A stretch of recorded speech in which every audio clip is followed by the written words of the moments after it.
What's going on, everybody? Welcome back to another Art of War stream. This time, it's the Thursday weekly feature, which is going to be Fix My List. This is a feature in which we pick 3 lists from our community.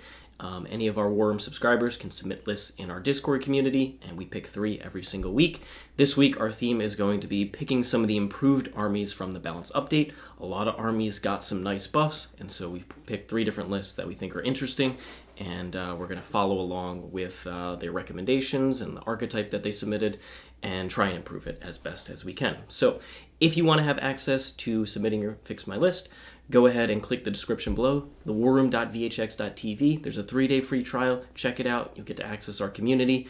And there's tons of amazing content coming out. We're putting out a lot of games on the new balance patch, including this week we had Tau versus Tyranids. Coming up today is going to be Chaos Space Marines versus Black Templars, something that we've been hyping up quite a bit, and Jack has especially. And then the previous week, we also had Necrons versus Grey Knights, as well as Death Guard versus Tyranids. Plenty more to come as well, and tons of other content. So check it out. You'll get access to that, plus being able to submit your list in this weekly feature. So today, Jack, how excited are you to fix these lists? I'm very excited. Several of them are in my wheelhouse, and I'm excited because also they're lists I think about running. This meta is just very exciting because there's a lot more options than there were previously. As we saw in the kind of tier list we submitted, the game is a lot closer than it was before. There's no towering difference between most of the factions. A couple weeks ago, if you want to run something other than Eldar, GSC, Custodes, Thousand Suns, you better acquaint yourself with losing. And honestly, if you're not running Eldar, you should just be running Eldar. Like, in a theoretical optimum sense, you should just be running Eldar. I didn't want to do that. Me neither. And what that led to me doing was just not paying to go to events. Because I wasn't having fun with the game. Yeah, instead of trying to think about Eldar and try and play it, I was thinking about all my factions and getting used to all the different data sheets in there, testing them out in a lot of games, and then when finally buffs came, and they did, now I can use those units more effectively. We did this with kind of the Necrons versus Harlequins game we played, is when a balance update is coming, you want to start getting used to those units that are on the cusp and some of the worst units, just to get a sense of how they are on the tabletop. Yeah, they took a hefty swing at the top armies, and they gave a big helping hand to the bottom armies. And what we're left with is a game where it is a lot more competitive between the top and the bottom. Mm-hmm. A lot more. You can play what you want to play rather than what you feel like you are priced into playing, you know? Yep. So, before we jump into the actual list, if you like this type of content, please give us a like, subscribe to the channel, and leave a comment below letting us know what you think of the changes we make to these lists, and also just what you're most excited about heading into this brand new meta. Yep. So let's dive right in here to the first list, which is an army that Jack and I both love. It is the Blood Angels. They got serious points decreases. They did, especially on their unique units, although Space Marines as a whole did get points decreases. Pretty much across the board, honestly. There were a couple units that went up or were changed, like Desolation Marines, and they deserved it. And also, if Desolation Marines are never seen nor heard from again, I will feel nothing but joy. I'm sorry, in air quotes, if you went out and bought 20 of them because you liked them, but that didn't happen. Anyone who walked out and bought like 30 of them and is now sad because they're sitting on 30 terrible models, nobody liked the way those models worked, the way the models looked. And if you had more than 5, you were trying to be cheesy with it. So I do not feel bad. Yes. At no point when they came out were they not broken. So they were just an error in game design. Indirect unit with tons of volume that also ignores the penalty. Like, no. No. Yeah. Oh, they did take a big swing at Eldar, by the way. It's just a big swing at Eldar still leaves them at like 60%. It dropped them a bunch, but it's not going to drop them more than that. So let's dive here into Cameron Wagman's list, and this is going to be Blood Angels. It's a Gladius task force and not the Blood Angels unique detachment. It's got Lamartes, the Apothecary Biologus with Bolter Discipline, almost certainly going in this 6-man aggressor squad. Yep. Librarian and Phobos armor can join these infiltrators and create a very difficult screen to deal with, and then 2 units of scout snipers. two 10-man jump pack Death Company squads. They hit absurdly hard, and they went down a tremendous amount of points. They are one of the highlight assault units. They went down, I think, 5 points a model, which is great. Yep. Sanguinary Guard went down 8. Still not. I still think they're too expensive, which is wild. Then we have 2 3-man Inceptor squads with Plasma Exterminators. Amazing mission tool, being able to come 3.1 away, and can clear out your opponent's backfield as well. Land Raider Redeemer. This is a fantastic tool with Overwatch because of the flamers that it brings, but it can also bring a unit up into the middle of the table. Such as those aggressors with the Apothecary Biologist and Bolter Discipline. Exactly. Seems pretty good. So no Terminators here, but the aggressors are a perfect option. 2 Whirlwinds.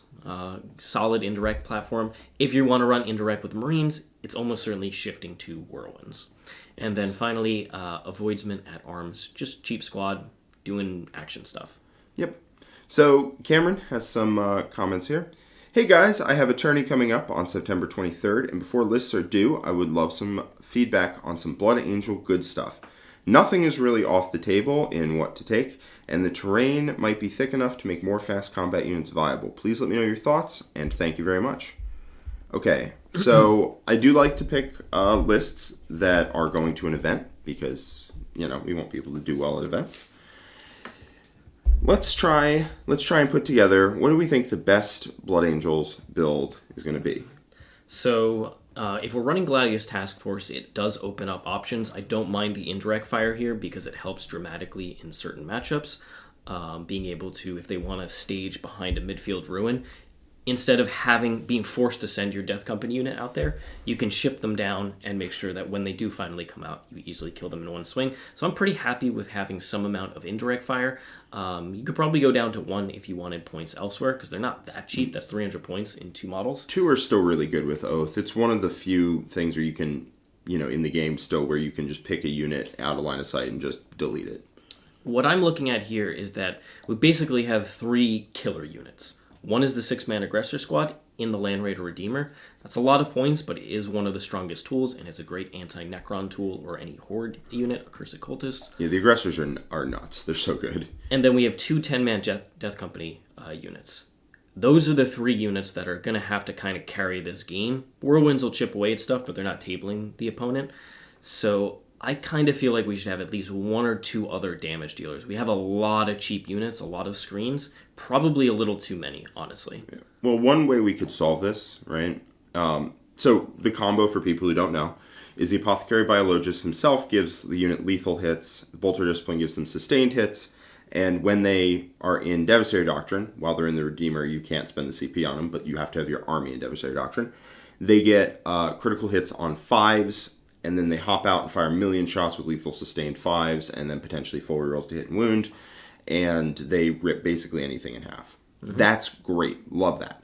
How do we solve the fact that this list doesn't have a lot of hammer units? One way we could cut things that aren't hammer units and put more in. Mm-hmm. Another way would be to MSUify the hammers. Because we have one big hammer, which means we've solved the problem of what if my opponent has one durable thing that the MSU units can't get through, right? Yep. So if your opponent has one durable thing, no he doesn't, the aggressors plus the Land Raider Redeemer smoke it, and then you move on. After that, you need to control board space and do damage, but you don't need to do damage in massive killing blows because you already have the ability to deal with one tough thing, especially like warriors, something like that. Exactly. Accursed Cultists, if one needs to do that. So in that case, I particularly like 5-man Death Company. They don't require Oath support because they already reroll to wound. You can give them Lance and Lance and +1 AP, or if you're in the Sons of Sanguinius, you can give them Lance and Lethal. So they're very good at just, as a 5-man unit, they're really good at just killing things that 5-man units at 130 points shouldn't kill. Yeah. And then they fight on death, and they still reroll hits. I quite like 5-mans. What do you think? Yeah, I think that's totally reasonable because at the end of the day, good armies are going to have screens, and it's only so far that your Jump Pack Death Company unit is going to be able to make it across the board into their key units.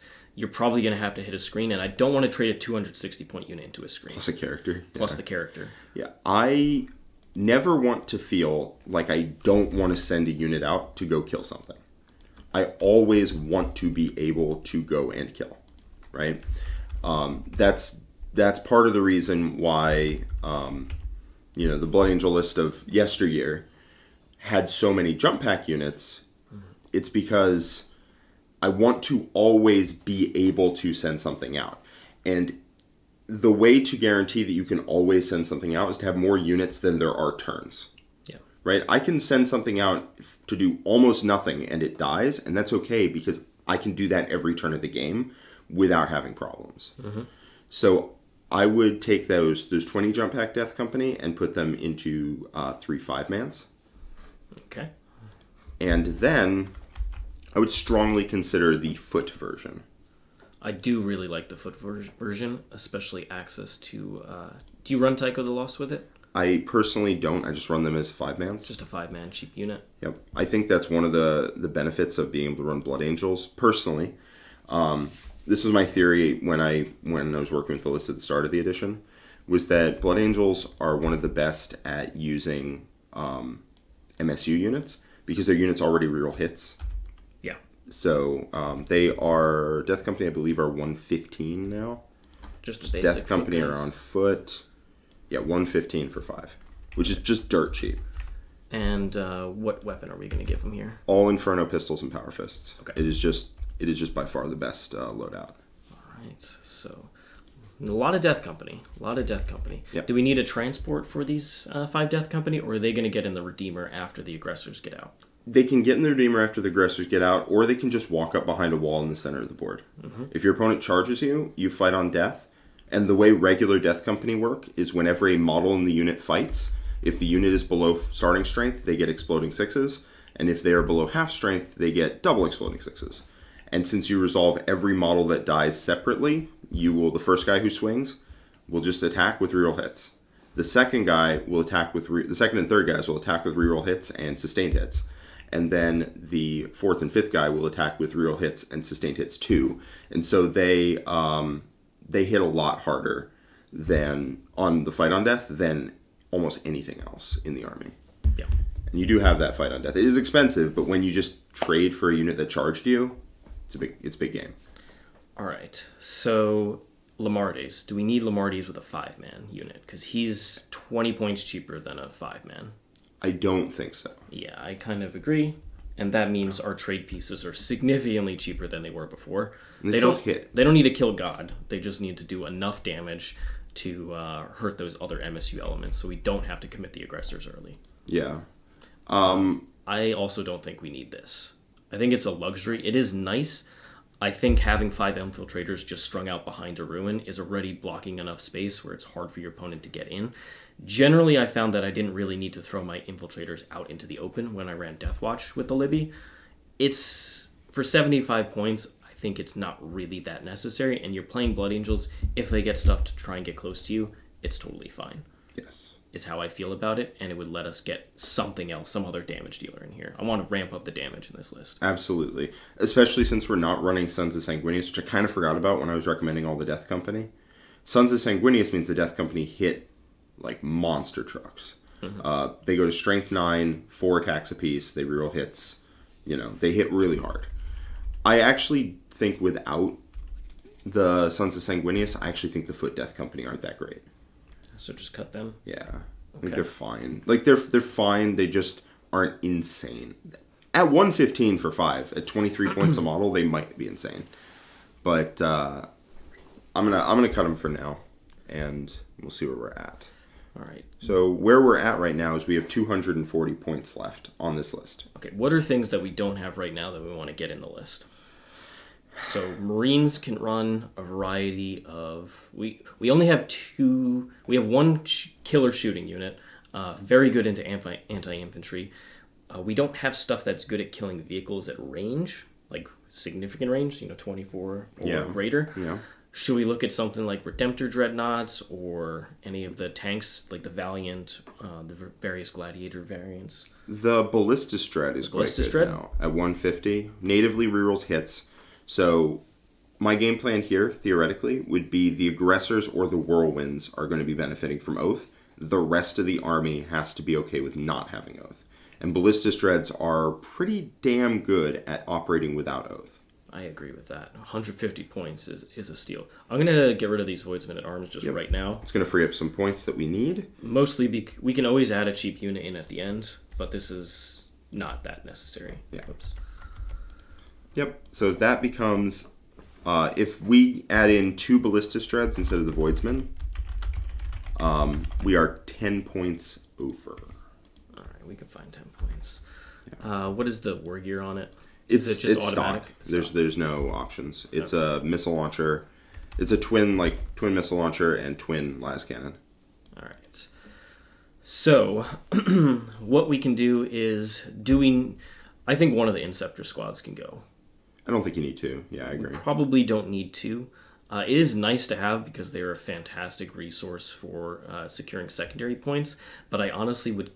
One of the ways we can get the points is just running a Calidus Assassin, which can go back up in the late game and do lone op annoying things. Doesn't do the damage Inceptors do, but generally whatever they could potentially kill in the backfield if they're not doing an action is not going to have Oath on it because you're putting it on other stuff. Yes. Although you do have Whirlwinds in this case, so there are some synergies there to make sure you finish it off. But I think you can just cut some points here to run the Calidus Assassin instead. Calidus is quite good. And it does something similar, at least in the late game. Yeah. I quite like the Calidus. You don't want to use her like pretty aggressive. Like you draw, behind enemy lines or whatever. You draw deploy teleport hummers, right? You can do it in the center pretty easily, or the Calidus can go in their deployment zone and do it. I would still probably not sack her early, right? Like that's this kind of thing where you're like, no, I'll just do it in the center. Yep, do it in the center. Keep the Calidus alive until the late game. Early game, it's very easy for your opponent to run over and kill her almost no matter where you put her. So you just keep her alive, keep her on the fringes of the fight, keep her safe, and then by the late game, she can start getting behind enemy lines, start getting things like that without dying, which is really what you want. She's very fragile, but she's so good at 90. She's so good. And she's very good in the Marine Mirror matchup because she can increase the cost of Armor of Contempt on the other person. Yep, and really, so she went down 25 points, which is insane.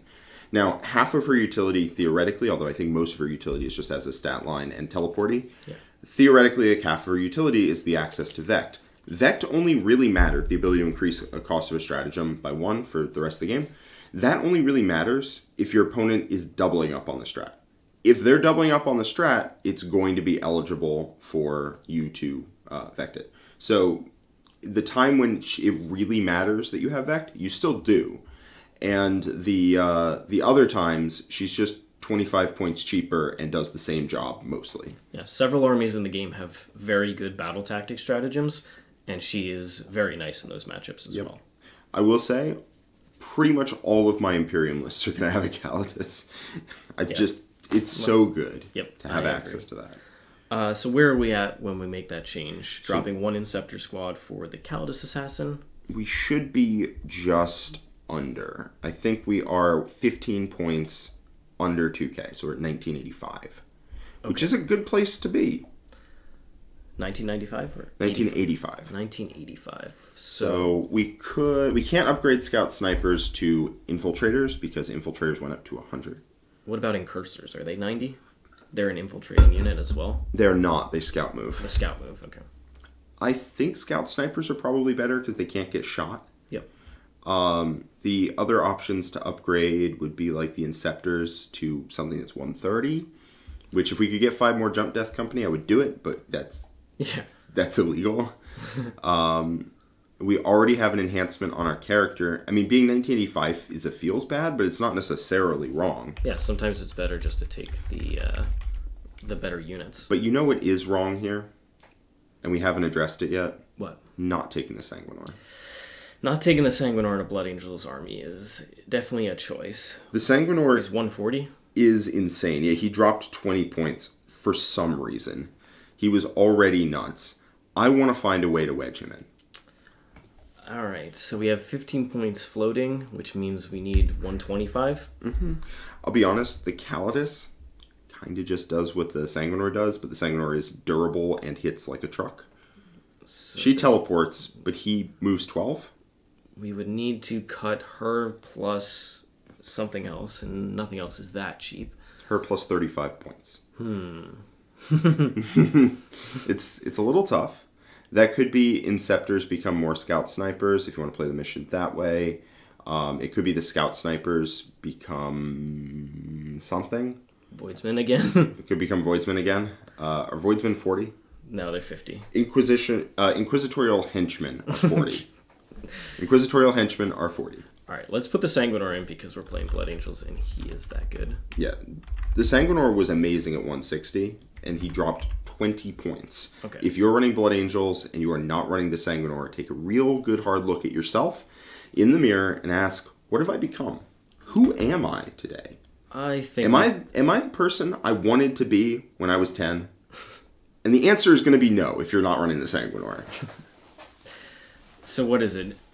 I really like the utility of 3.1 away, especially with... It combos really nicely with the Whirlwinds, because all of a sudden their screens are dying, and then you have 3 Inceptors that can show up and just dominate the backfield.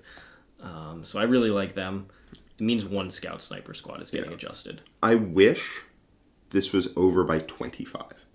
If this was over by 25, the Inceptors become a Calidus and we all move on. Yeah. It's not, though, so the Scout Snipers, I think, become Inquisitorial Henchmen. And that's 40 points? That's 40 points. It's 4 Inquisitorial Henchmen. They are going to be nonsense holding your backfield, which this list already has Whirlwinds, so maybe they go into Strategic Reserve and come in and do an action somewhere or something. Yep. You will always be able to find a role for 4 idiots. But now we have the Sanguinor. Now we have the Sanguinor, who's not an idiot. No, he is not. No, he is not. You do not disrespect the Sanguinor. He can take a backfield easy. If your opponent has come forward, he just drops in, rapid ingresses, runs over, or he charges. Your opponent charges you. You just appear in combat with him. He fights first, so you can take a dent out of a squad / kill one of their characters because you can just go precision and go bye. Yeah, I like that quite a bit. Any other changes you would make? And what is the final points on this? The final points on that is 2,000 on the nose. On the nose. That does feel good. So, question is Libby Dread Slinging Aggressors up a good combo? It is. If you're doing that, I think you take a completely different list. You take that combo, for sure. And then you take all stuff that gets slung around by the Libby Dread, and it's a very different list. Yep. Right? You don't take the Land Raider, you don't take the Jump Pack Death Company, sorry. You take more Plasma Inceptors? You don't take the Ballistus Dreads, you take the Whirlwind still, and you just take, like, a bunch of aggressors, like 12 aggressors, like 10 Hell Blasters. Yeah. The Plasma Inceptors, yeah.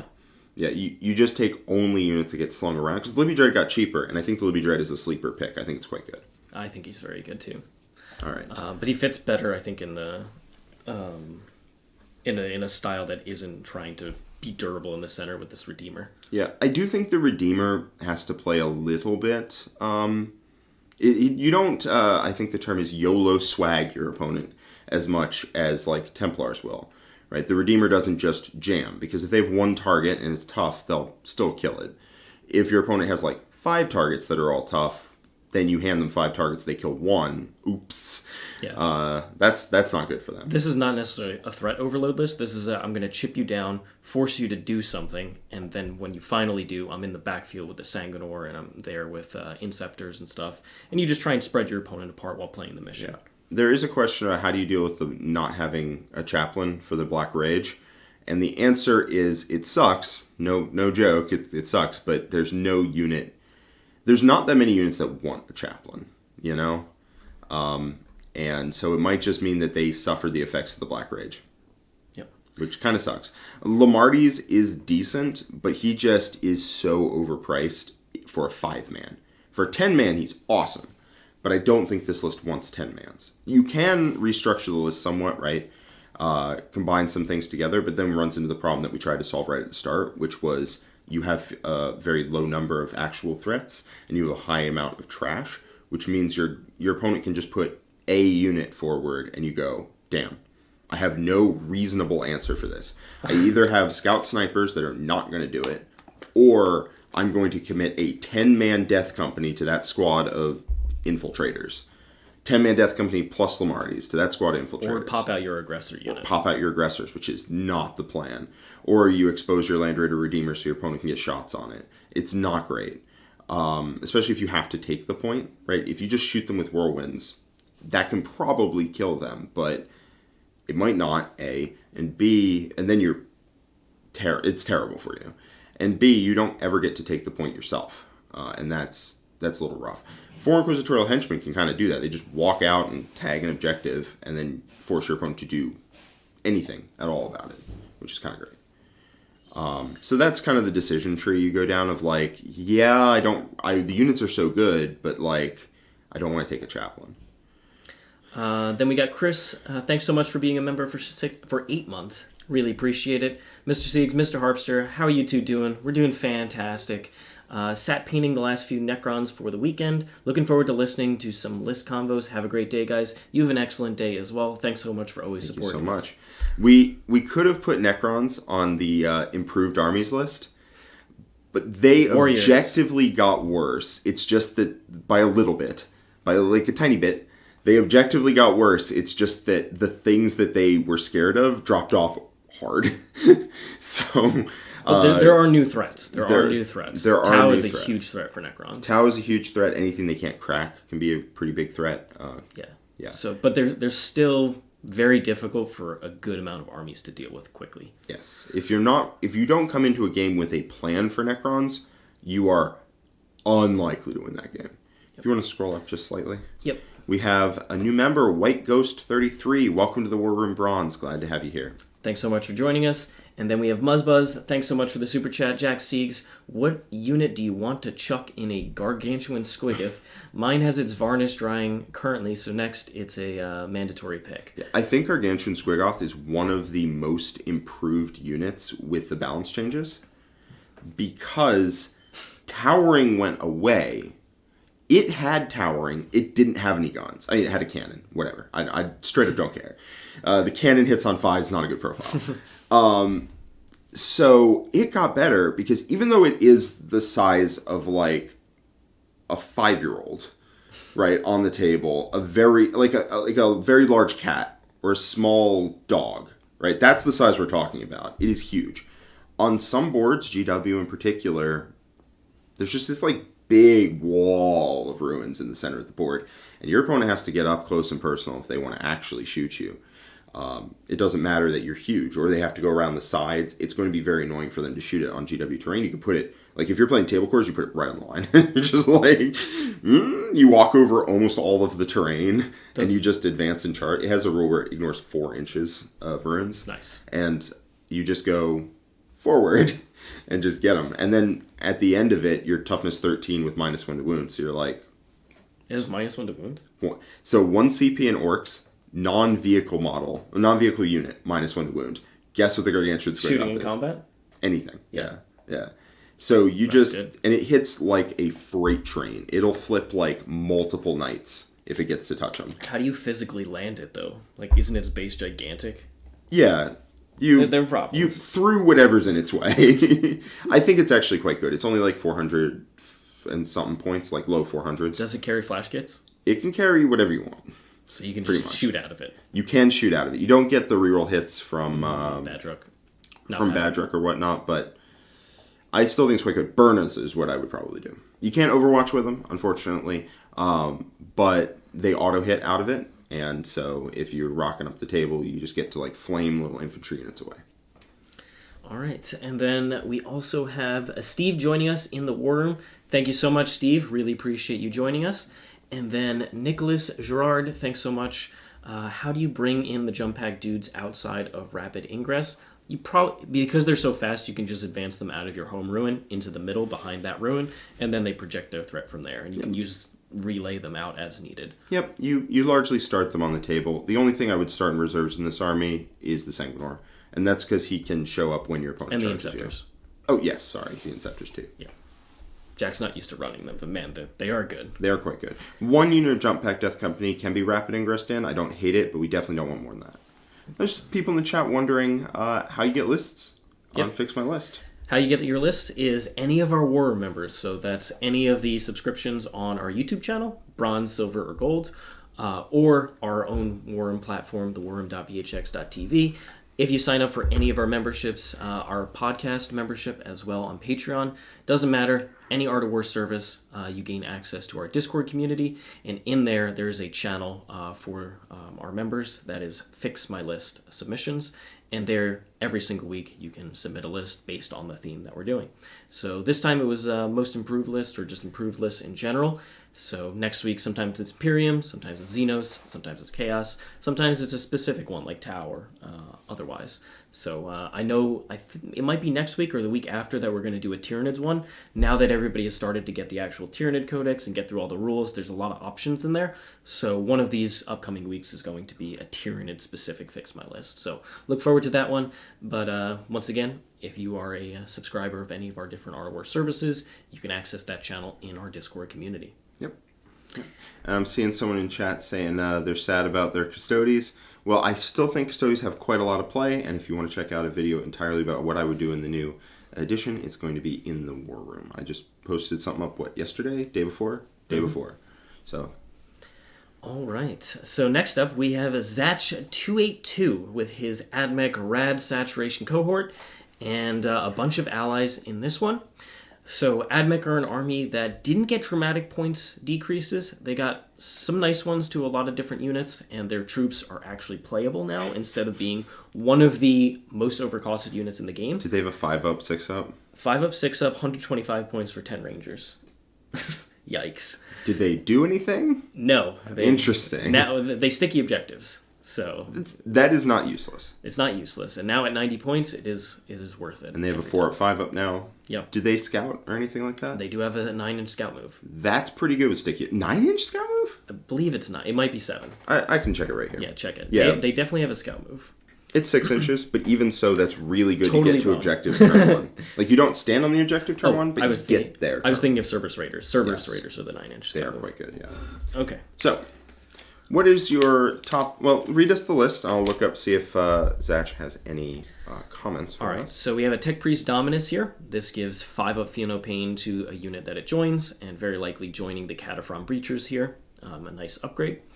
And then the Tech Priest Manipulus gives out a once per game 4-up invuln or lethal hits and can join the Cataphron Breachers. 2 enhancements here. Master Annihilator is the sustained hits, which once again benefits those Breachers, gives them extra volume of attacks. And then the Omni Sterilizer on the Manipulus with this. I believe this should be the Transonic Cannon, not the Magna Rail Lance, because the Omni Sterilizer is very good with the Flamer variant. So that might have just been a typo. Or it's very easy to just accidentally forget to change a free war gear option in the app. I've done it multiple times. I'm just going to do that now. We're going to do a sneaky Transonic Cannon change just immediately. Yep. It's very easy to do that. The amount of times I've posted a list up, like in the Custodes chat, like a day or two ago, and they're like, "Oh, you're taking Iliastus on your Caladius." I'm like, "No, I just was lazy and I didn't change it."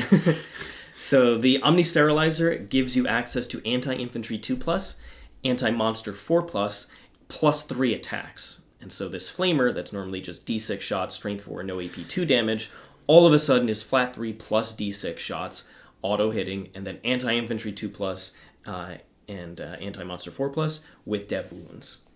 And that's the point where it starts doing quite a bit of damage to elite infantry units, as well as monster units, and one of the strongest units that AdMech has in total. It's a 20-point upgrade, and fantastic in my opinion. I still think it's automatic. Dev Wounds doesn't spill over damage anymore because it doesn't turn the damage into mortal wounds, but if you're shooting at things that are 2 wounds or better, it's still very good. Yes. It's not as good into 1 wound models, but frankly, you don't really need extra help there. No, and even to things like Terminators, you'll still cut them up with that. He's worse into Necron Warriors specifically, but he's still good into the vast majority of the game. And we do have Zatch in chat. Aha. Totally missed the Magna Rail Lance. The Magna Rail does not want Omni Sterilizer, as cool as it is. Does it get +3 shots? +3 shots. It goes to 4 shots. So it's not like terrible, but it's not getting that Dev Wounds, which you start popping. Yeah, that's when it hits. Yeah, Dev Wounds is specific to the Transonic Cannon. Okay, then we have 2 units of 10 Skitarii Rangers, both 90 points. This is the Scout Moving Sticky Objectives unit. Yep. It's fantastic. You can throw one in the center of the board, move up, and try and get area denial in early game if you don't run Infiltrators. And then the other one can just stick in your backfield and move to the other objective. I love that they dropped the unit 35 points and gave it +1 save and +1 invuln. And that's what it took for Siegs to actually say that they're not bad. They're not bad. They're not a damage dealer, so put that out of your minds. But they are a utility piece, and I think they're worth running now. Yeah. I think every list has at least one. Then we have Cerberus Raiders. They also went down 15 points for 3. They have the 9-inch scout move. They move 12 inches. If you end a move within 9 of them, they can move back D6. Or if you end within battle line, within 6 of a battle line unit, then you can move 6 inches. That's a pretty good ability. Just a cheap utility piece, great screen. I think they're much more playable than they were before. Then you have the Scorpius Dune Rider. This is to transport the Skitarii infantry around. It didn't go down like a lot of other transports, which is a little weird, and it doesn't have firing deck, which is also weird. It's open top. It is literally a firing deck. The transport is a firing deck. It has little firing steps on either side. Exactly, with the holes to shoot out of. I don't know if the designers of the game are blind to AdMech, but fix it. Impulsors are firing deck 6. Oh, Rhinos are completely closed, and they're firing deck 2. Almost everything is firing deck except for this. So, sad. Strong. Anyway, 3 units of Ballistari, 3 model units each with the twin Cognis las cannons. It's not the most efficient platform, but when you bring 9 of them, they start to get more efficient. So they hit on they hit on 4s, and it's 1 shot, sustained hits 1. Twin linked. And then it's twin links. So strain 12, AP 3, D6 plus 1 damage. So when you put 9 of those on the board, then they start getting through. Yeah, 3 is going to do nothing. 9, one of the units will pop off. Yep. Yeah. Generally is how it happened. And then 2 units of Cataphront Breachers, best status sheet by far. If they're within 6 of a battle line unit, which is the Rangers here, they get full rerolls to hit. Okay. That's pretty good. That's a good roll. That is a good roll. And they are anti-vehicle 4+, and flat 3 damage. So it's a very solid profile for killing vehicles. Yeah, I know that you really like Cataphront Breachers. Yeah, I think 2 6-mans is probably going to be stock standard. You could go up to 18 of them. They are a little pricey. They only went down 10 points for a 6-man unit, but they're still the single best status sheet here. But AdMech has access to a lot of cheap units, so I think 2 is stock standard, and you could always go to 3 if you really want to. You can go to 18. In like a teams environment where you can throw them into like Chaos Knights or something, then I would think about running more of them. Yeah. People in the chat asking what kinds of lists we're going to be doing here. Unfortunately, we didn't get any submissions that I saw for Grey Knights. Otherwise, I would have put that in. We would have both put that in. Would have put that in. And we're not doing a list for every army that changed. We only do 3 lists a week. Yep, but next week there'll be 3 new lists, and the weeks after that. And like I said, there'll be a Tyranid-specific one coming up in the future. I'm sure Chaos will have its due soon as well. Yep. So I think it's probably going to be in the next couple weeks. Yep, we try and rotate through each of the major sub-factions. Super factions, yeah. All right. Then we have 2 units of Taraxi Sterilizers. These guys went down 5 points. Fine. They're a Flamer unit, and they can combine with the Army rule. If they shoot at something in your opponent's deployment zone, they could get access to +1 AP. Which means their AP1 ignores cover, bunch of Flamer shots. That's fine. Pretty decent. If they hit something that I believe isn't a monster or vehicle on a 4-up, they have -2 their move, charge, advances. Another thing that's not consistent, but is a little bit cool. On a 4-up? On a 4-up. It's Why? it's better if they're within 6 of a battle line unit. Okay, so there's a lot of that going on. Almost every data sheet interacts with battle line nearby. Now we're done with AdMech units. Okay, then we have a bunch of Agents of the Imperium. It took me a second to figure out what they were doing here. Then we have the Calidus Assassin. We already talked about her. Fantastic assassin, great mission tool. Unfortunately, Taraxi don't have the rule to go back into reserves like they used to have, and most every other army in the game has. So the Calidus is the only way to get that rule, and I think it's pretty important for AdMech to be able to get into teleport homers or behind enemy lines late game. Quite solid there, yeah. Kyria Draxis, on a 2-up, she can make a unit untargetable, a battle line unit untargetable, unless you're within 18. It's on a 2-up? It's one of the ways to keep your Rangers alive, frankly. He's not doing that. It took me a second, because at first I thought he's putting them in the Rangers, and he's keeping the Rangers alive. He's not doing that. Got Inquisitorial Henchmen, which require the Kyria Draxis in order to access the Mystic's ability, which is a 12-inch aura of you can't come in from reserve. Yep. It is notably from the model, the Mystic, not the unit. Kyria Draxis is like that unit is like the Primaris, the Librarian, the Phobos Libby, plus Infiltrators, if you got it on Wish, right? It's only 12 inches from the model, and it's 18 inches you can't shoot them. Not 12 inches from the unit and 12 inches you can't shoot them, which It's good. It's not a bad combo. I'll be honest. It's not a bad combo, especially into some armies like GSC. You really want something with the 12-inch no-go zone ability, but it is 135 points. And before we get right back to that idea, 4 more Inquisitorial Henchmen, just to be a cheap unit. They're replacing Exaction Squads. So, let's go back to Kyria Draxus and the Inquisitorial Henchmen. Yep. We understand the purpose. It is to access the 12-inch no-go. She brings a little bit of indirect fire and some nonsense. She actually hits substantially harder than you would think for a 75-point character. Like, her shooting is ridiculous for no reason.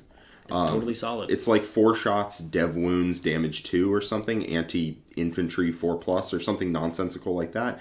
And then her psychic gun is indirect with a bunch of shots at damage 2. I don't really understand why she hits quite as hard as she does, but she do. She's a Lord Inquisitor, Jack. She is a Lord Inquisitor. We do have some comments from Zach. Okay, let's read those first. Nothing too much. Wanting to try this list after the balanced data slate. I don't know if I have too much trash or not enough breachers. I would like to see what you can do. All right. That's the amount of breachers they have? Yep. Okay, so we will stay at 12 breachers, which is totally fine. Oh, no. He's saying not sure if the list doesn't have enough, although he can confirm because he is in chat. Okay, so the thing is, Admech already has a 12-inch no-go zone, and it's a 45-point character. And that character, if it joins Skitarii Rangers or Vanguard, gets +1 OC to them. Who is this? The Techno-Archaeologist. Oh, he is a 12-inch no-go. He is much better than this, and we're just going to get rid of that right now. The other part of the Inquisitor was to go into, like, Rangers to make sure your home objective is sticky.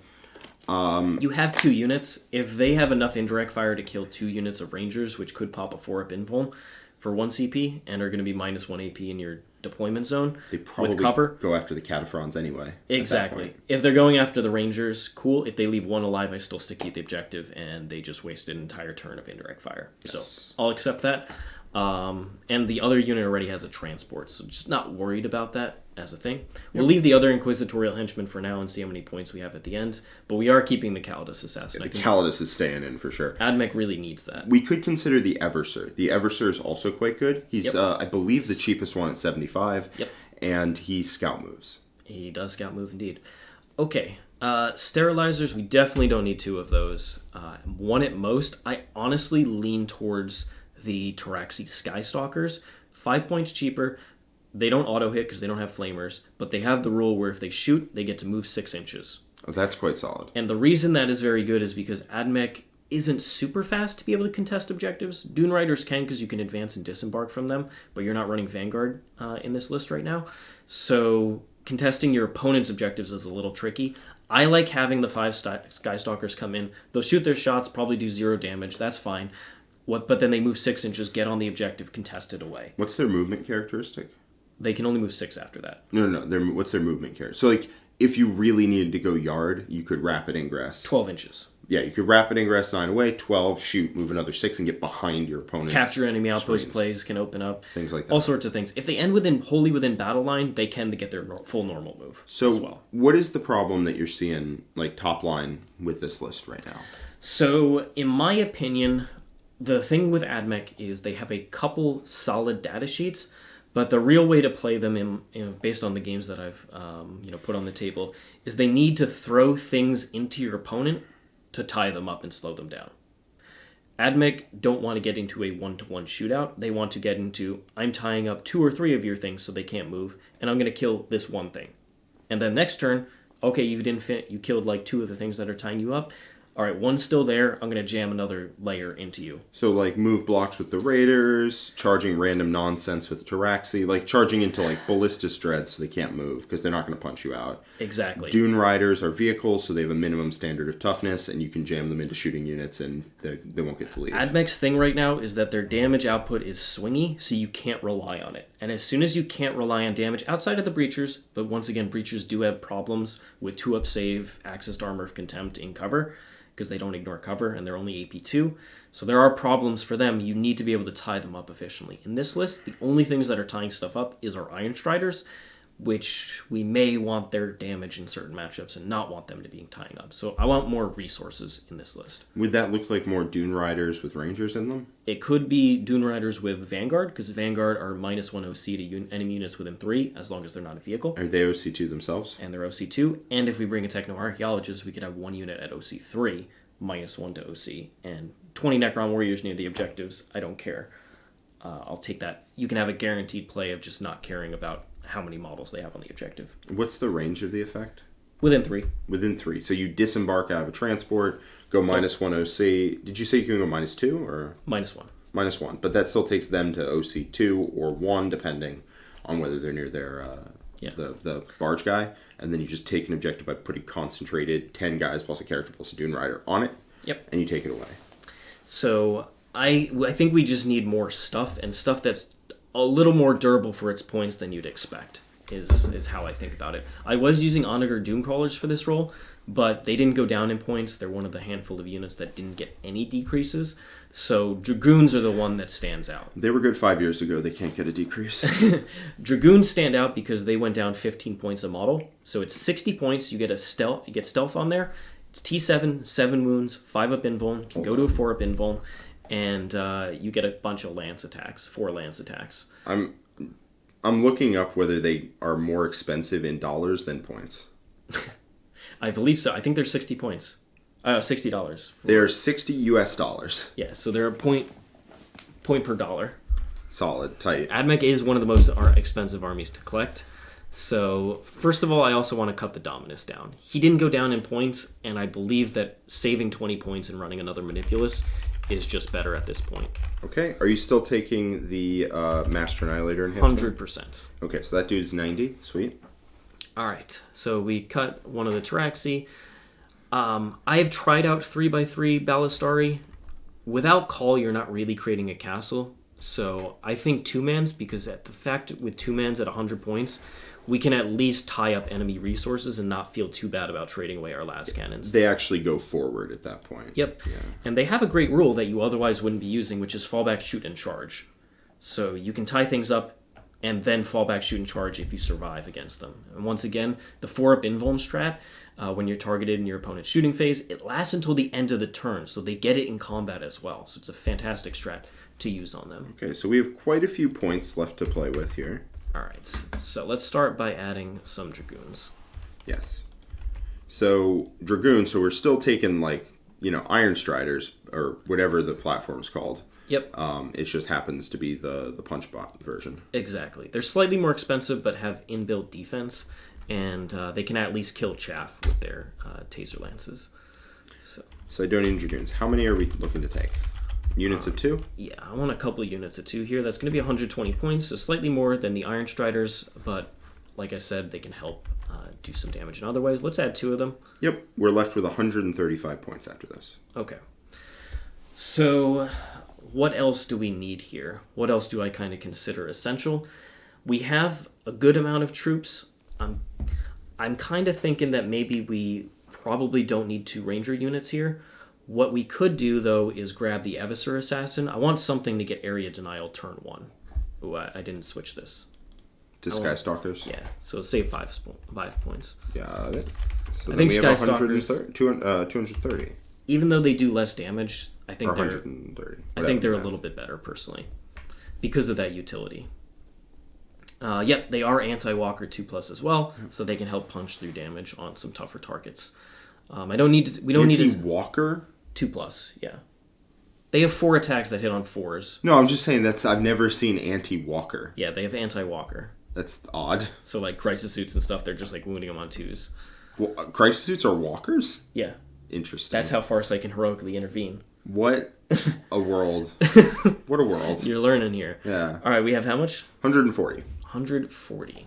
Okay. Really like a second Dune Rider package. It's not that easy to fit in. What we could do is drop the Inquisitorial Henchmen. Yeah, I think they're probably out of here. And if we want to swap 1 unit of Rangers for for a unit of Vanguard, you do save 10 points there. Yep. With cutting the Henchmen, and we were at 140, you said? We were. So with cutting the Henchmen, we're at 180. If we add a Dune Rider, we have 100 points left. I honestly don't think we need the second Dune Rider because we can use it as a relay system to get the troops in from your deployment zone.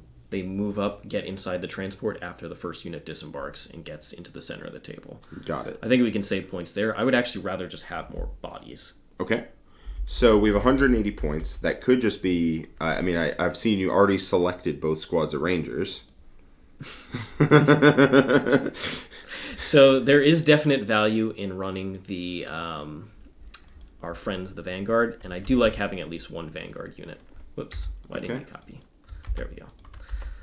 Because the minus OC is very useful, but I think we're going to add one more Ranger squad here. What I like about the Rangers is they would give the Scorpius Scout, which I think is quite useful. Now what I can do, we actually have enough to get 4 of them if we wanted to. I think I'm going to make one of these Vanguard just so I have that -1 OC when I need it. But I actually really like the ability to have Scout move all over the place. So one starts on your home objective. It's going to stick you that objective. The other one starts towards the top corner of your deployment zone to Scout move behind the ruin and start sticking the closest objective to your deployment zone the following turn, if they can't touch it. And then the other one starts in the center of the table. Scout moves up behind the center ruin and then can do area denial or contest the primary in the early game. And so I like having 3 of them. You could do an Eviscer Assassin in one of these slots. You could do an Infiltrator unit, which is only 70 points. But you can do any of those. I really like the ability to sticky, because if your opponent doesn't actually commit cheap resources and just plans to kill you and you've stickied it, you can either sticky walk away or just stay there and try and get extra primary out of it. We have 10 points left on this point. I don't know if there's anything you want to try and use it for, or if 19... Let's just have a little more stuff. I don't think the difference between 6 and 5 is that significant here. So we'll cut down to 1 of them. Okay. And then we can add a solo Dragoon. Sounds good. And then we have a good amount of stuff for screening as well. I'm not running the Techno-Archaeologist here. If you do plan to play into a lot of GSC, if you're expecting that, Techno-Archaeologist is fantastic. But the thing is, AdMech has so many cheap units all over the place that they don't particularly care. And if they come down near your breachers, you get full rerolls to hit, sustained hits with the Manipulus, with Master Annihilator. You can do quite a bit of damage into them. And then you have the Manipulus with Omni Sterilizer, who could just mess up a unit, plus all the shots. Yeah. So this is going to be a single Sidonian Dragoon.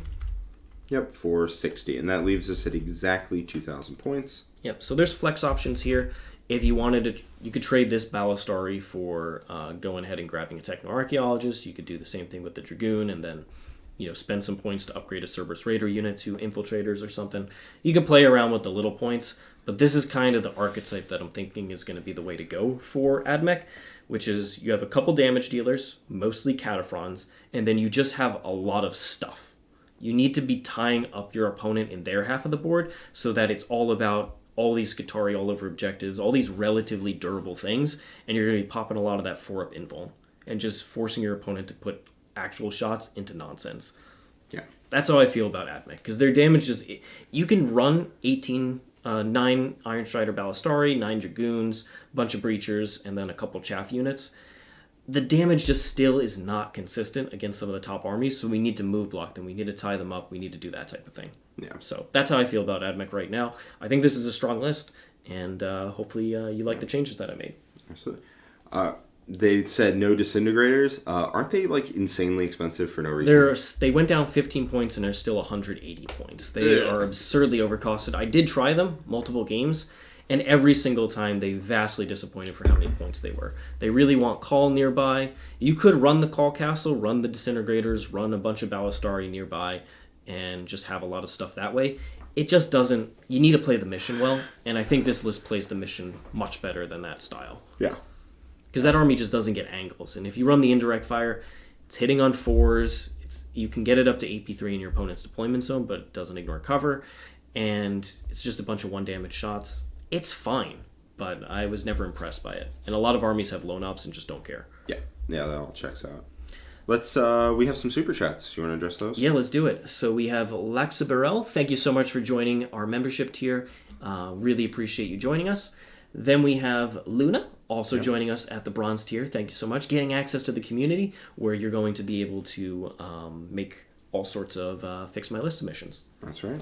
Then we have Will I Really Am. Thank you so much for your super chat. Can I get advice on my mech Tau list? Thank you. 2,000 points, Shadow Sun, Long Strike, 3 Ion Hammerheads, 3 Sky Rays, 3 Piranhas, 2x2 Tetras, 3 Riptides, 3x4 Hounds. It's a lot of vehicles. It's a lot of vehicles. I will say the thing you're going to probably struggle into is just having board control, because a lot of this army wants to stay relatively safe. You can send up the Piranhas, but they're not really holding objectives. I honestly think if you want to go full mech, you want to have at least 2 Breacher Fish, so that you can easily contest an objective and put your damage downrange into their damage dealers. I also think Ghost Kills synergize very well, although they're not the traditional tank, even if they're a vehicle now. But you need some sort of board control element. Your opponent is just never, they're going to get all their primary with the list you're currently playing, because it's hard to get angles with this list without like sacrificing your hammerheads and putting them in the center of the table. So I would use Breacher Fish for that, personally. Yeah. I think Riptides are still not good.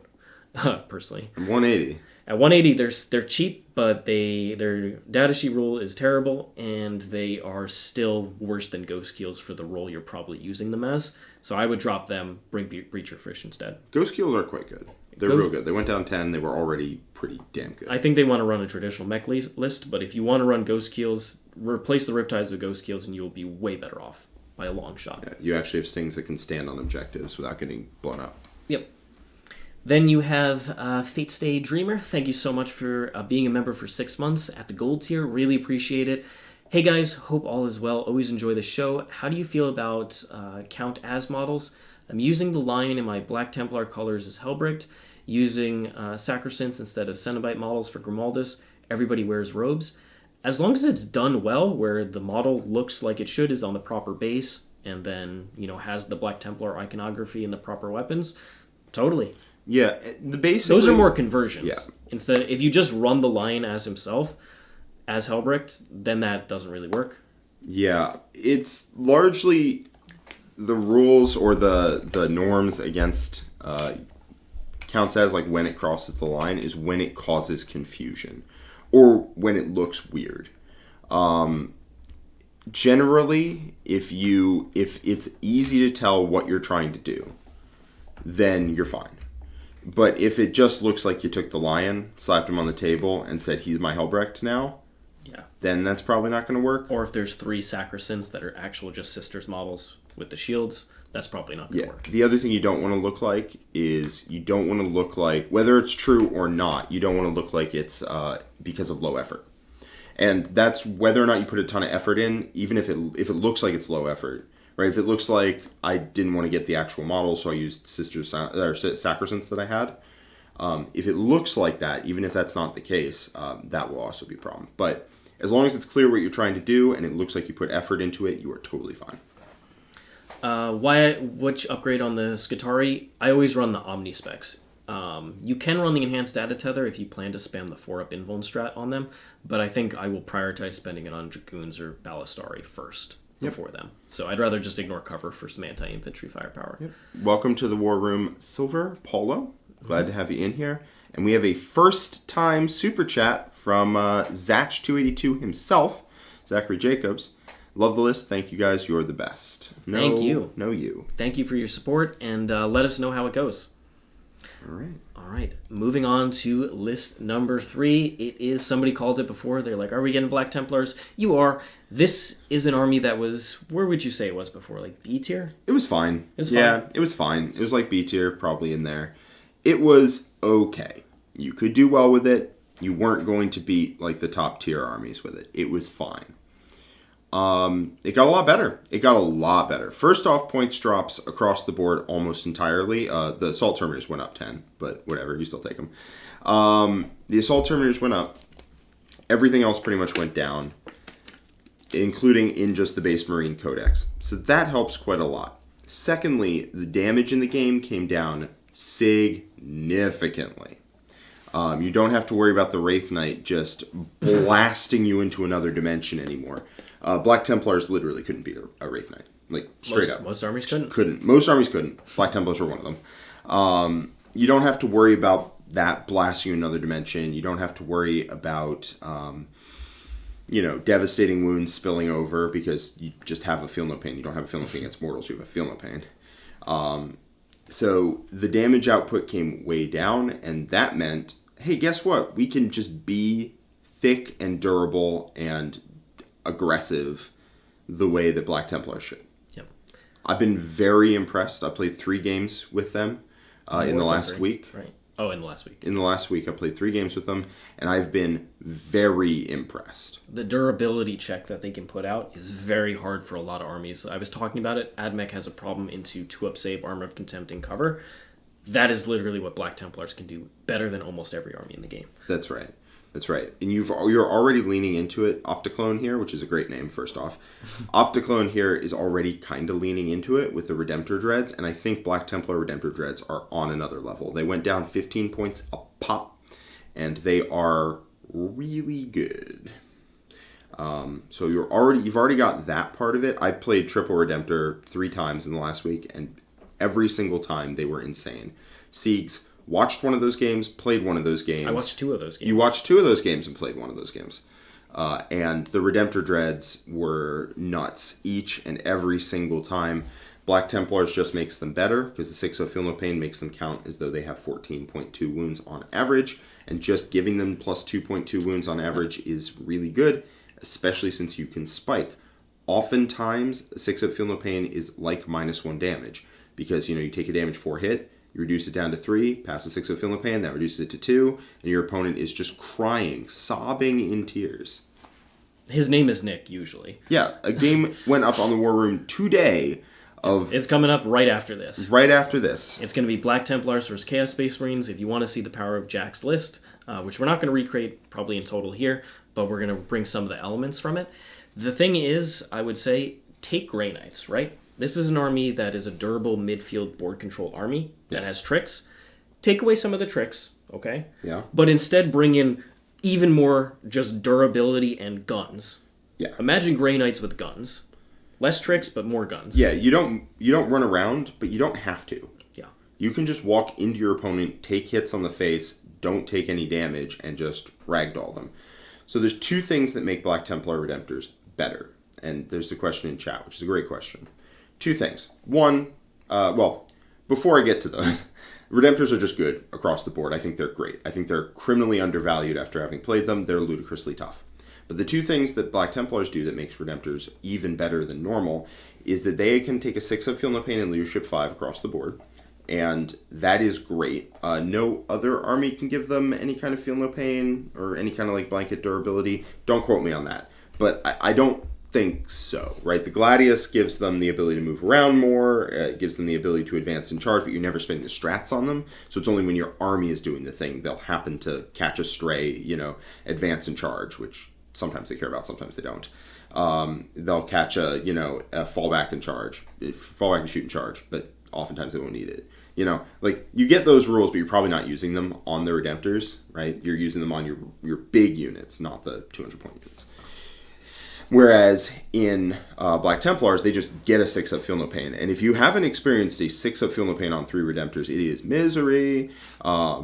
As I said, on average, it's an extra 2.2 wounds per guy.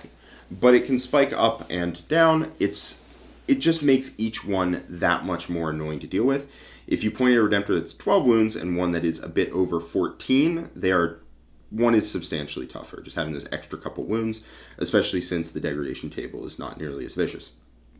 Secondly, they can lean into something that the army is already good at, which, a Gladius is not trying to be super durable. They can be, but they're not trying to be. That's probably not the best way to play it. Black Templars, on the other hand, is we want Redemptors because those Redemptors are going to synergize with the Terminators, are going to synergize with the Land Raider, are going to synergize with, Ballistic Dreads, are going to synergize with a bunch of 2-up saves, jam it straight into your opponent, and go kill them. So, there you go.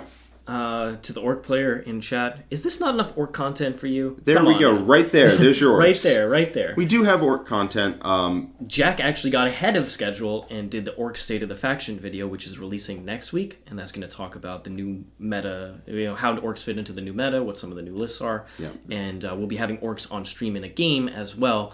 in the War Room, I think the following week, either next week or the following week, very soon. There's just when the whole game changes, there is only so fast we can go through every army, unfortunately. But we are going through them all in 2 weeks. I do think orcs are really, really good right now. They didn't change, which is really good news for them. They basically stayed where they are and watched the rest of the meta converge on the 50% win rate, and they're like, sick. Yep, and then to Gunplug Goat, we do have Dark Angels content. There's not going to be a Dark Angels list in this one, but John released the Dark Angels State of the Faction in the Worm earlier this week, so if you want to see why we rate them so highly and what those lists look like, check that one out. Yep. Okay, we have, we'll get to that at the end. Yep. Yeah. All right, so Black Templars. Let's go through this list. Let me... So we got High Marshal Helbrecht. That's right. He is the High Marshal. Sometimes people call him a Marahal, but he's actually a Marshal. I'm the Marahal. And then we have a regular Marshal, the Emperor's Champion. Special character. Model looks amazing. Usually don't see him. He's not the best. He did get cheaper. I think 15, maybe 10 points. I don't know. Still don't like 10 Sword Brethren. 20 Primaris Crusaders. 10 Primaris Crusaders. 2 Redemptor Dreadnoughts. 1 Calidus Assassin. Wow. In an Imperium list. I wouldn't believe it. Yes, it's crazy. Vindicare. That is staying, by the way. Vindicare, and then Canis Rex. 460 points. He's something that you could also run in Adeptus Mechanicus. I have a list in the AdMech State of the Faction releasing tomorrow that has a Canis version. He's just a very good midfield beatstick and is not that easy to deal with. I don't know if he fits in Black Templars, though. He doesn't not fit in Black Templars, right? He's just kind of good as a stat line by himself. Black Templars just don't need him, though. Like, if he wants to ally with them, they'll take it, right? But they don't need him. They're not like an army that's like, wow, we really need something to go jam up the middle, be durable and tanky and whatnot. They have that. So everybody who is super chatting and answering questions, don't worry, we'll get to them towards the end of this list. We'll just go through the Black Templar list, and then we'll come back through all of yours. So if you add any other ones, we will do them all before the end of the stream. Looks like Kevin Saunders is having some problems with the Discord link. If you want to go ahead and message the admin Art of War account, or Siegs himself. So, Kevin, if you go ahead and just send a screenshot of your order, send it to contact@theartofwar40k.com, and I'll type that in chat, and we will get you sorted. No problem. All right, so let's go into what this list... first off, Opticlone, which again, great name, says, I'm just getting into Black Templars after starting 40k with Imperial Knights, which is probably why Canis Rex is in there, and wondering what I should start looking into replacing or units to get for a more competitive Black Templars list. So that explains Canis Rex. If you only have 1,500 points of Black Templars, Canis Rex will pick up the slack for you. But I think we can just build you a 2,000 point Black Templars list that you can build up to. Absolutely. So let's look through the units here. We've got Helbrecht, who at 95 points is pretty damn good. He kind of lacks for homes he really wants to be in. Now, to be clear, right, Sword Brethren is the clear spot to put him, and he definitely wants to go there. Sword Brethren have problems. I'll go into that when we get to them. So Helbrecht is a great unit that I always end up never having a home for. I never end up having a home for it, I guess is a better way to put it. But we'll come back to him. We've got a Marshal, who is, for all intents and purposes, a captain with slightly better warrior options and a way cooler name. He has the same rules and everything, but he has just slightly better warrior. The Marshal, I assume, is going in 10 Primaris Crusaders or something here. You probably don't need him as much because I don't think you need a third. You have 2 units that are looking to actually do things. Yep. And 1 unit that is probably not worth investing a character into in the 10 Primaris Crusaders, which means you probably don't want a Marshal. What you could take is a Castellan. A Castellan is cheaper, can go in Helbrecht's unit, and gives them lethal hits, which then Helbrecht turns into lethal 5s. So that could work, but honestly, I think we want to try and keep it cheaper and remove that Marshal. I think he's just a bit too much. Should we change him to a Castellan or just delete him? Delete him. We can put him back in as a Castellan later if we end up with, I think, 65 points, but I would be surprised if I wanted to put a Castellan here. Then we got the Emperor's Champion. And the Emperor's Champion is the coolest model that you're not going to see on the table. And the reason for that is all he does is hit. He doesn't hit that hard. He's pretty decent at killing characters, and at 75 points you can consider him. if you just like this guy, you can totally put him in your list. But he is just not... He's kind of doing his own thing, right? He's not contributing to what the rest of the army wants to be doing. Is he alone up? No. No, you do run him solo, though, I think. I think if you take, like, a Land Raider, you just put him in by himself. And you just hop him out of the Land Raider and go precision out of character. Because he does have precision base. And he is, like, +1 to hit or wound, hit and wound against characters, something like that. I have it up here. Yeah, so once per phase, he can blank a failed saving throw, and then in melee, he gets +1 to wound characters, which is not always going to be enough to make him kill characters. And then he gets mollywopped. He does have a 2-up save. He only has 5 wounds. He's just not great, man. Unfortunately, what I wanted him to do was buff his unit. Because him in Sword Brethren, he actually hits quite hard. He has a 10 attack sweep that goes to damage 2 if the Sword Brethren do their thing. It's pretty cool. If he buffed his unit at all, gave him like an extra vow or something, that would be awesome. As it is, he's slightly better at killing characters, which he still might not kill them. And then he probably, it's like 50-50 to kill good characters. And then he dies. Or he doesn't do anything, and he's part of a unit that's going to either wipe the unit, whatever. He's not great. So let's cut those. We've got Helbrecht. Helbrecht is great. Sword Brethren, great with Helbrecht. Love it.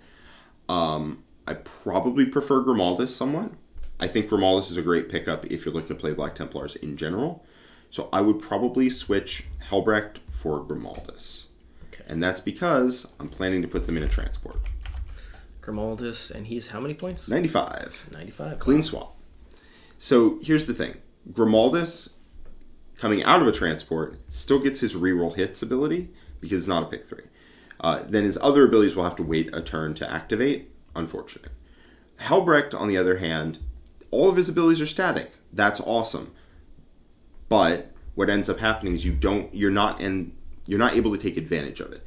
His buff is that he gives you criticals on 5s, and you can't spend a CP to switch them into a vow while they're in a transport. So they will end up being in not the vow to give them lethal or sustained, because I personally am building this army around Uphold the Honor of the Emperor. It is the best one. What we can do is if we want to make Grimaldus...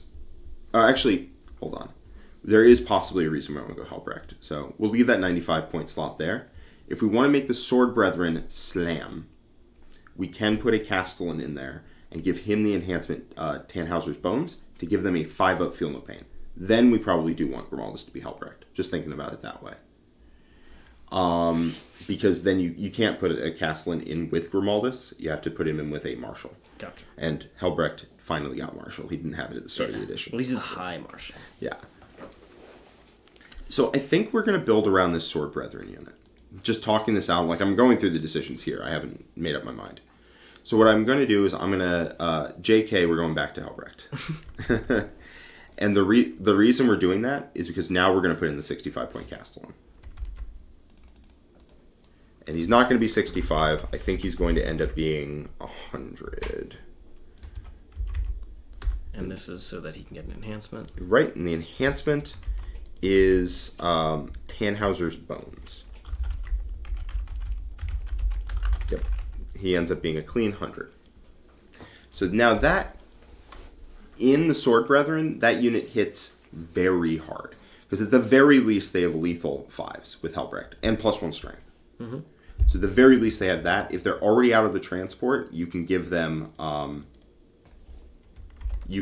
sustained 5s, and then they hit really hard. You could consider taking Apothecary instead. Apothecary is also pretty good. You can join him in with Helbrecht, I believe. And then you can res a model every turn, which is pretty dope. So there's options there, depending on how we want to go about it. So let's go. What is this Sword Brethren unit going to ride in? Siegs, what do you think? Land Raider Redeemer. Land Raider Redeemer. Bit hard to get a hold of now, but if you can, it's worth it.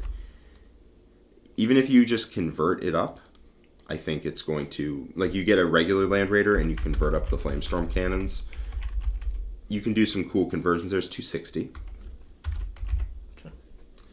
So, I think... Because they're just too slow walking up the board. They need support. They're too slow and they get shot too much, which is unfortunate. Also, Black Templars having a Land Raider. You can magnetize the Land Raider, so you can be like a Crusader or whatever in the future. Land Raider with Black Templars is just so thematic anyway that I'm very happy with it. So let's, I don't think we need Canis Rex in the finalized version of the list. Let's get rid of that.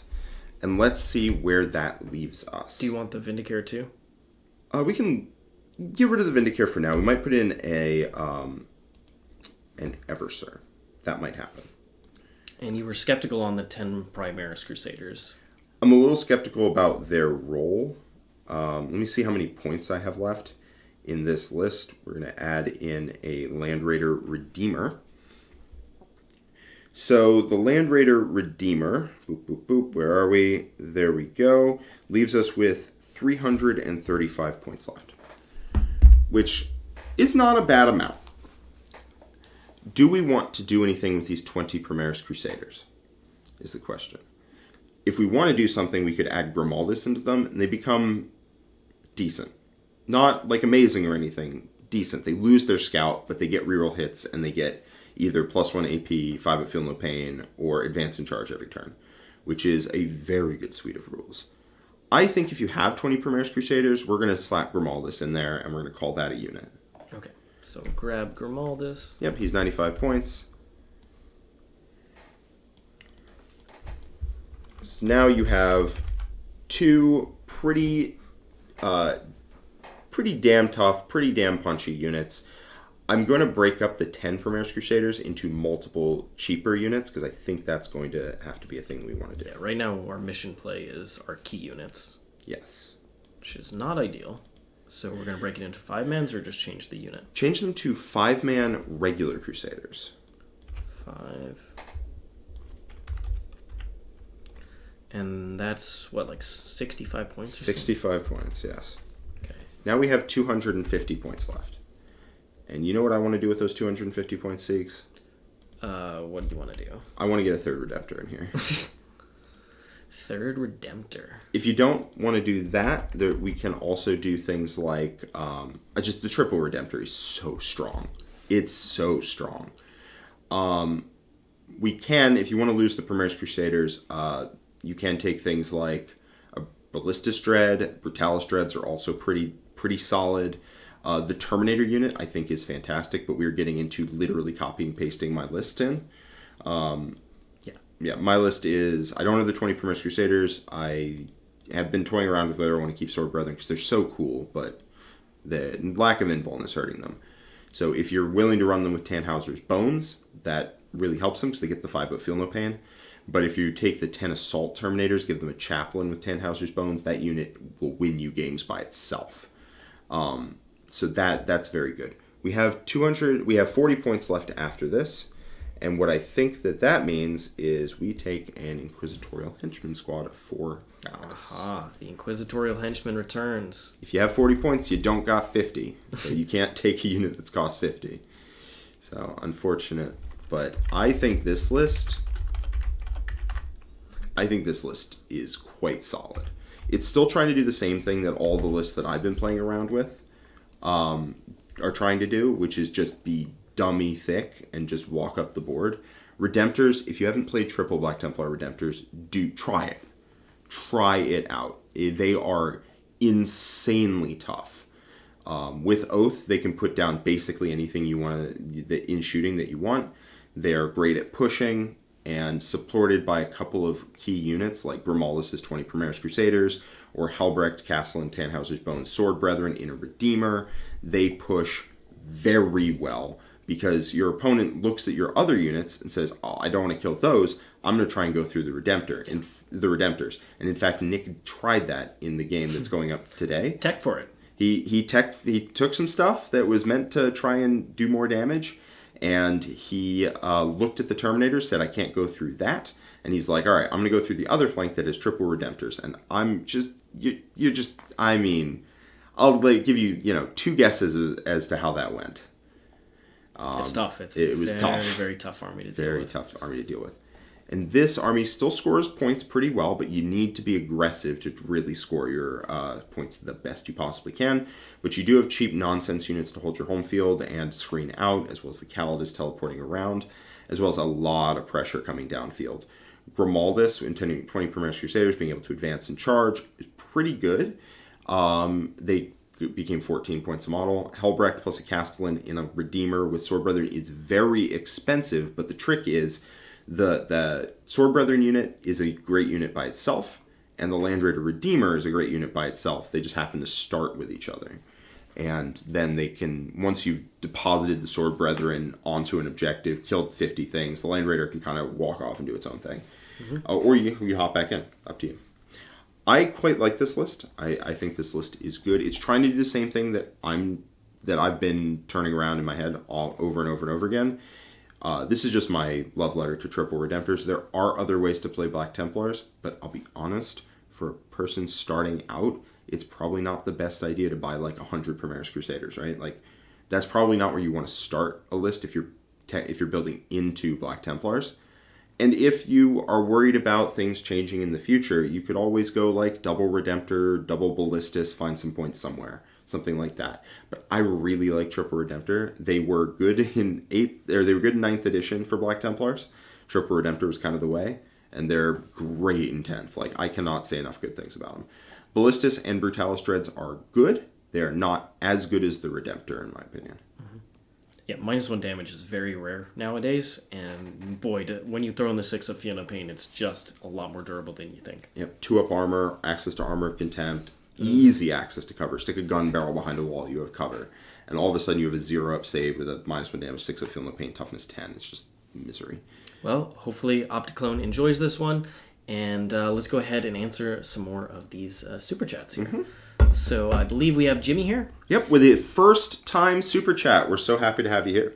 Thank you so much, Jimmy. How necessary are Crypto Thralls? Do warriors need them to be good, or can you trim them to fit more warriors in a list?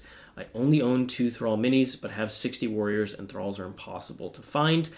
Personally, I think they are essential for the brick's survival, especially because one of the ways to deal with a warrior brick is to put non-attacks into them that are mortal wounds.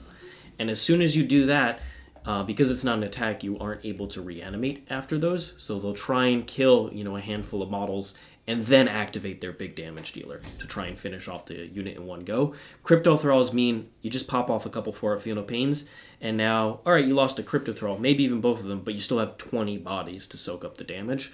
I think that's pretty important, in my opinion. Yeah. You also are of the opinion that 20 warriors is enough?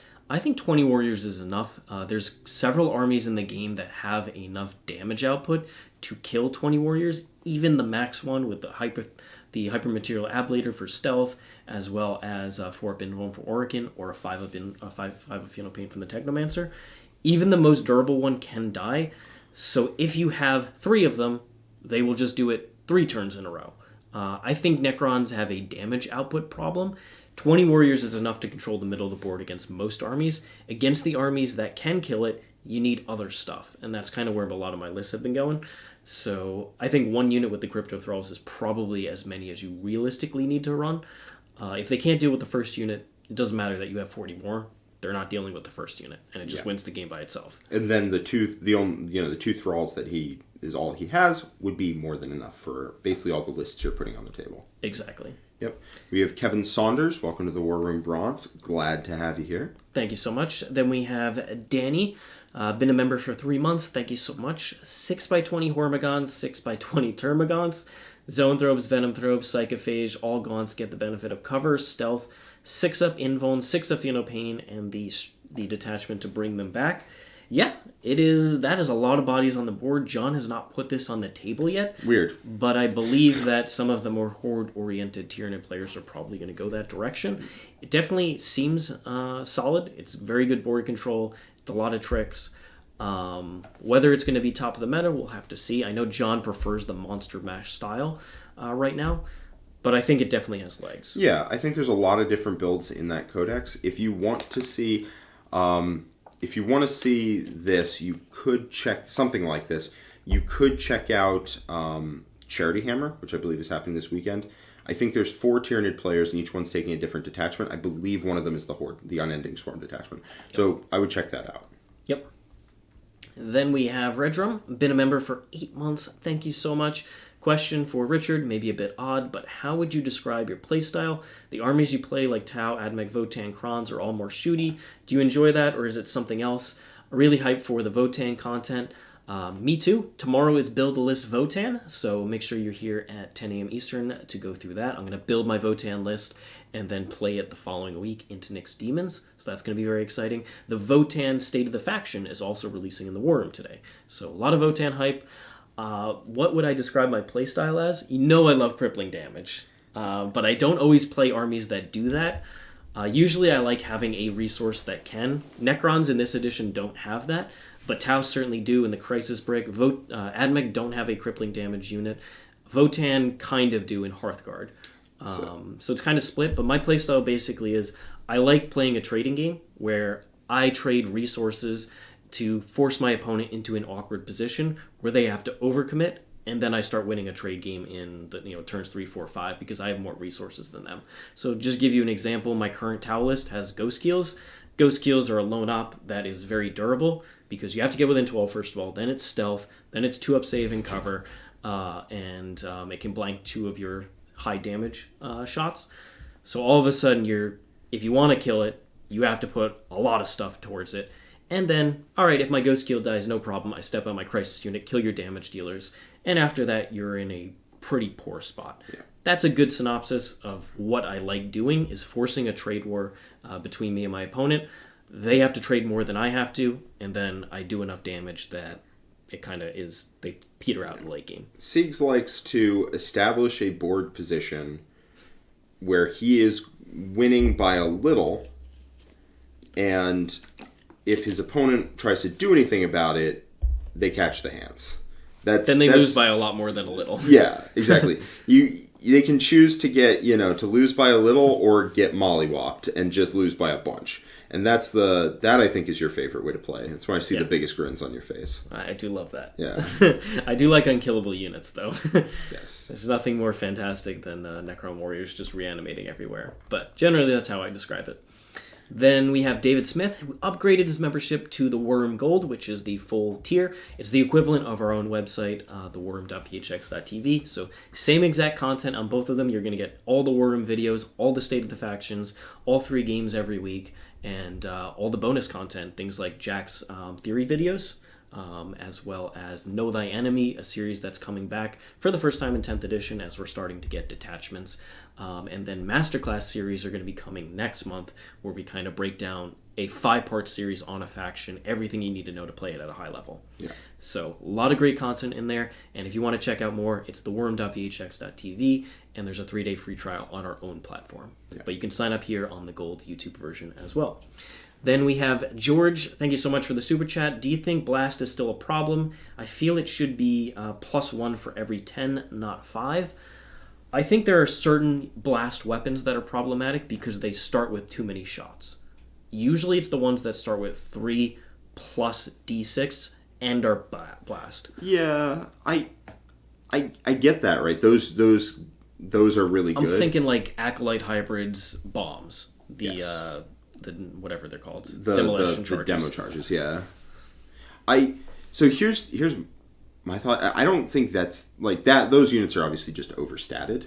Yeah, I think we can change those particular ones, and it's fine. I think most blast weapons are fine. I think blast as a concept is kind of wonky because it insanely ludicrously punishes things like 20-man units, 15-man units, something like that, and even 10-man units.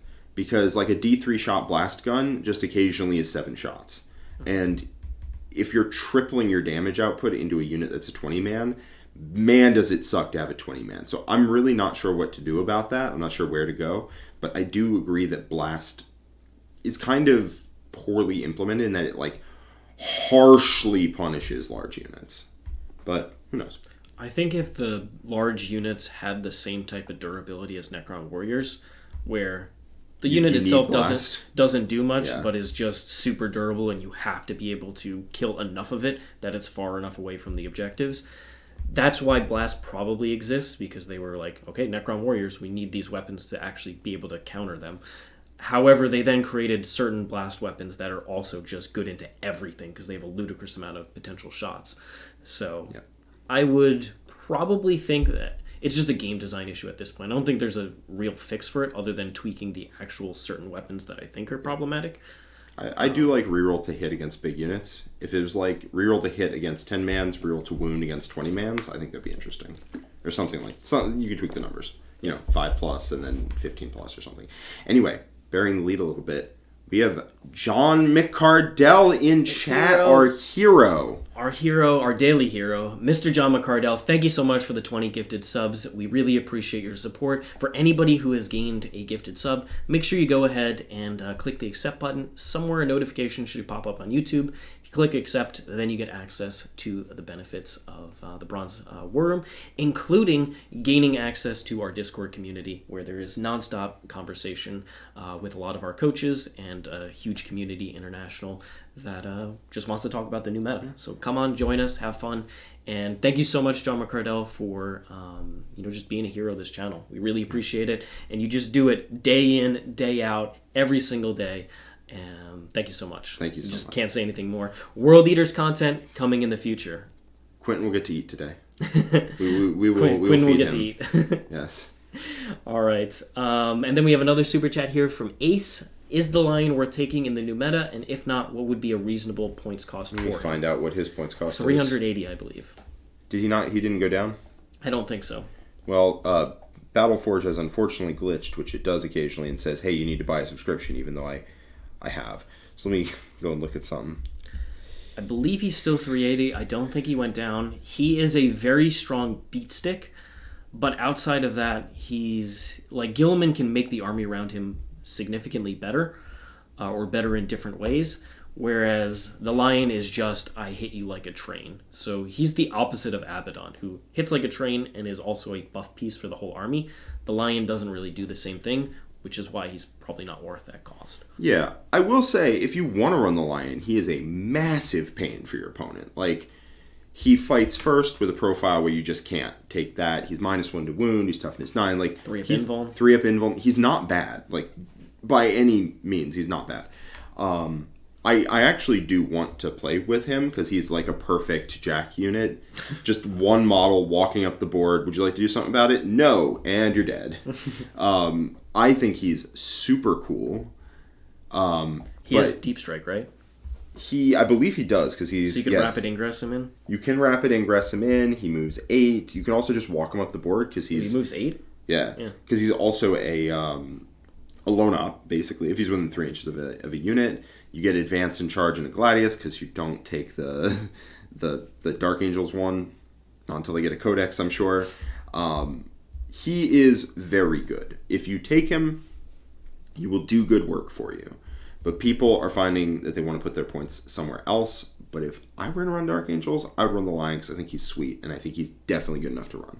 Okay, well, there you go. Yeah. Then run the Lion. He is an awesome model. I think he probably wants to come down a little bit because, as you said, he does 0 buff work at all. He is out there to kill your opponent, not help out his homies. I mean, he gives like a 4 filling pain against mortals, which is nice.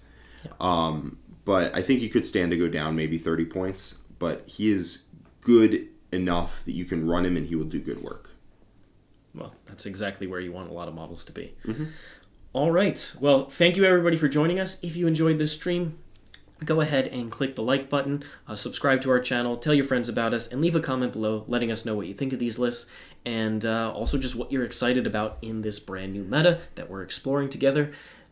If you want access to being able to submit a list for the Fix My List show, you have to just be a subscriber of any of the different Art of War services. So that's the War Room on YouTube, our own War Room platform, the warroom.vhx.tv, where there's a 3-day free trial, or our Patreon subscription also works. So any of those will get you access to the Discord, and in the Discord there is a Fix My List submission channel, and that's where you can post your list, and we pick 3 of them every single week. Usually there's a theme, and I believe in the coming weeks there will be a Tyranid-specific one to work through some of the lists in that new book. Yep. And then I think there's Imperium, which got displaced by the Balanced Data Slate, so that will be coming up at some point soon. We get Xenos, Chaos, Aldari, although not really. Heck with those Aldari fools, right? Yep, I think they were just rolled into Xenos, so we can ignore them for a little bit. Although I'm sure Aldari players want to know how to play with the new points and whatever. Don't worry, we're here for everyone. Yep. we will definitely cover every single super faction, so don't worry about that. Really appreciate everybody, and we will see you all tomorrow for Build a List Votan. Yeah. And that one is going to, when we build that list, it's going to be played the following week on Wednesday on YouTube into Nyx Chaos Demons. So another exciting matchup as well. Yep. Very excited. All right. Thank you, everybody. Hope you have a great day, and really appreciate your support once more. So long for now. Bye-bye.